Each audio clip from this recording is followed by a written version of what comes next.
Saudara, seorang pemuda di Makassar ditangkap polisi usai aksinya mencuri knalpot viral di media sosial. Pelaku yang juga seorang residivis tersebut kembali lakukan tindak kejahatan demi bermain judi online.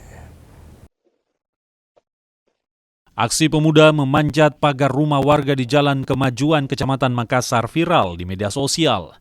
Pelaku masuk ke rumah warga demi mencuri knalpot motor. Polisi yang menerima laporan lakukan penyelidikan dan menangkap pelaku di sebuah rumah indekos.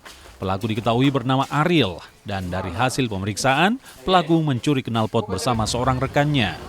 Knalpot hasil curiannya dijual ke penadah dan uangnya digunakan untuk bermain judi online. Tindak pidana pencurian yang dilakukan oleh terduga pelaku berinisial A yang dilaksanakan pada malam hari sekitar jam 3 subuh. Apa yang diambil ini si pelaku? Adapun yang diambil oleh terduga pelaku yaitu satu buah knalpot motor yang selanjutnya terduga pelaku menjual ke salah satu penadah yang berinisial B yang beralamat di Jalan Kerung-Kerung.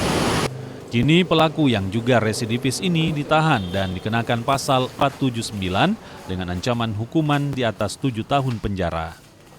Rama Pratama, Kompas TV Makassar, Sulawesi Selatan.